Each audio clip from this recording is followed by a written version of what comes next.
इस कथा के बिना अधूरा है सोमवार का व्रत। भगवान शिव पूरी करेंगे सभी इच्छाएं। सोमवार के व्रत को लेकर मान्यता है कि इस व्रत को करने से भगवान शिव अपनी भक्तों की मुराद जल्दी पूरी करते हैं। सोमवार का दिन भगवान शिव को समर्पित है, इसलिए इस दिन भगवान शिव की पूजा और व्रत करने का महत्व और ज्यादा बढ़ जाता है। यदि आप सोमवार के व्रत करते हैं तो आपको सोमवार व्रत कथा पढ़ना बेहद जरूरी है, क्योंकि इसके बिना आपका व्रत अधूरा माना जाता है। आइए जानते हैं सोमवार व्रत कथा। देवों के देव महादेव बहुत ही भोले माने जाते हैं, इसलिए उनका एक नाम भोलेनाथ भी है।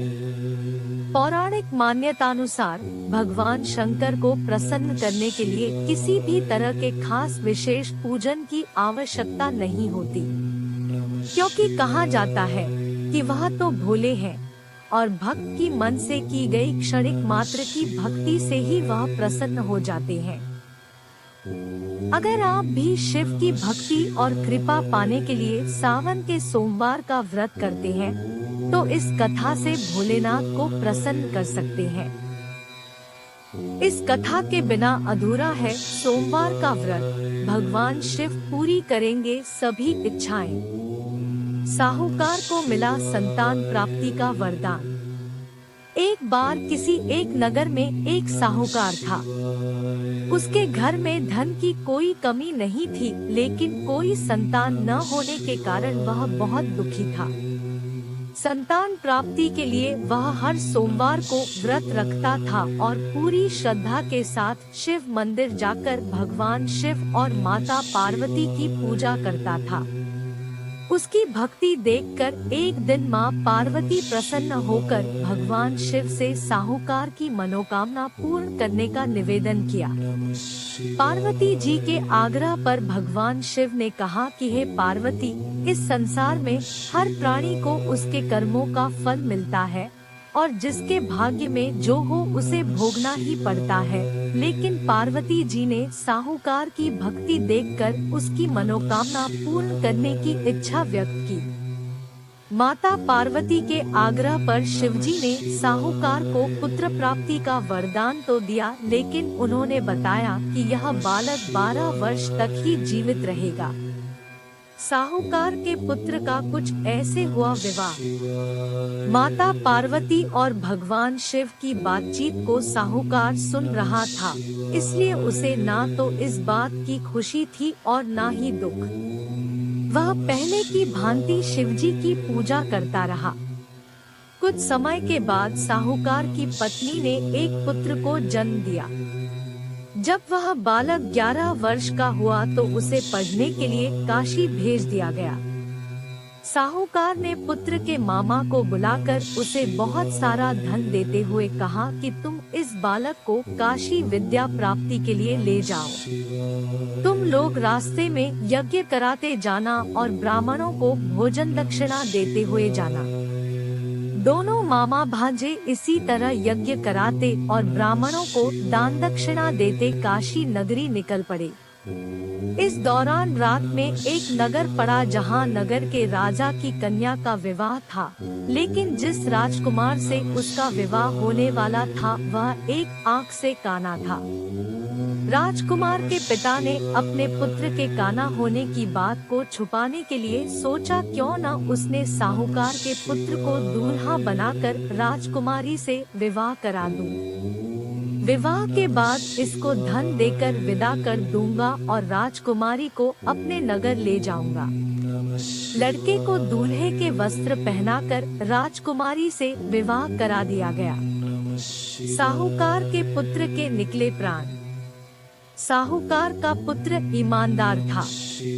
उसे यह बात सही नहीं लगी, इसलिए उसने अवसर पाकर राजकुमारी के दुपट्टे पर लिखा कि तुम्हारा विवाह तो मेरे साथ हुआ है, लेकिन जिस राजकुमार के संग तुम्हें भेजा जाएगा वह एक आंख से काना है।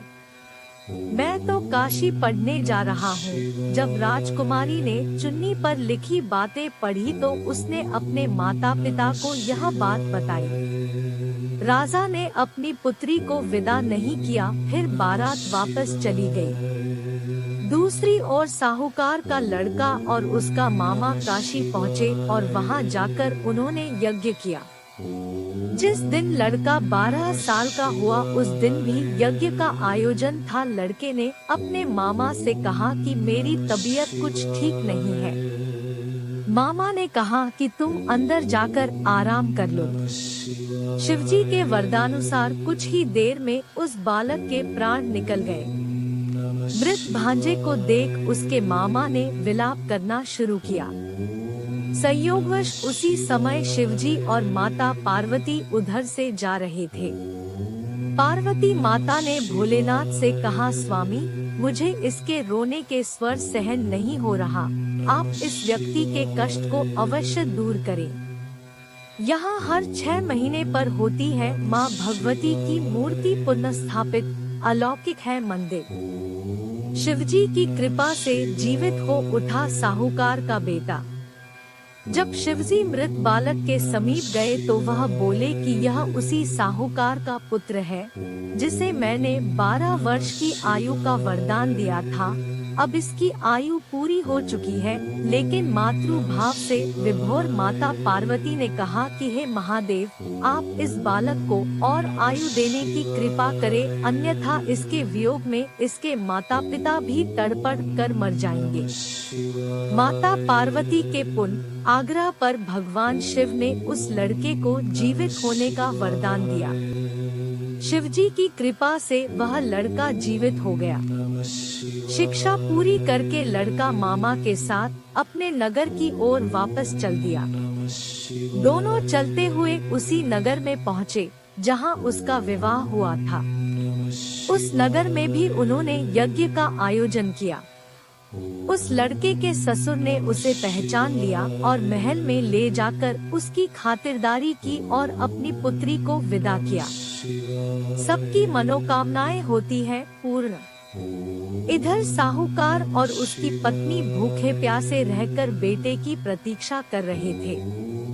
उन्होंने प्रण कर रखा था कि यदि उन्हें अपने बेटे की मृत्यु का समाचार मिला तो वह भी प्राण त्याग देंगे, परंतु अपने बेटे के जीवित होने का समाचार पाकर वह बेहद प्रसन्न हुए। उसी रात भगवान शिव ने साहूकार के स्वप्न में आकर कहा, हे श्रेष्ठी, मैंने तेरे सोमवार के व्रत करने और व्रत कथा सुनने से प्रसन्न होकर तेरे पुत्र को लंबी आयु प्रदान की है। इसी प्रकार जो कोई सोमवार व्रत करता है या कथा सुनता और पढ़ता है, उसके सभी दुख दूर होते हैं और सभी मनोकामनाएं पूर्ण होती है।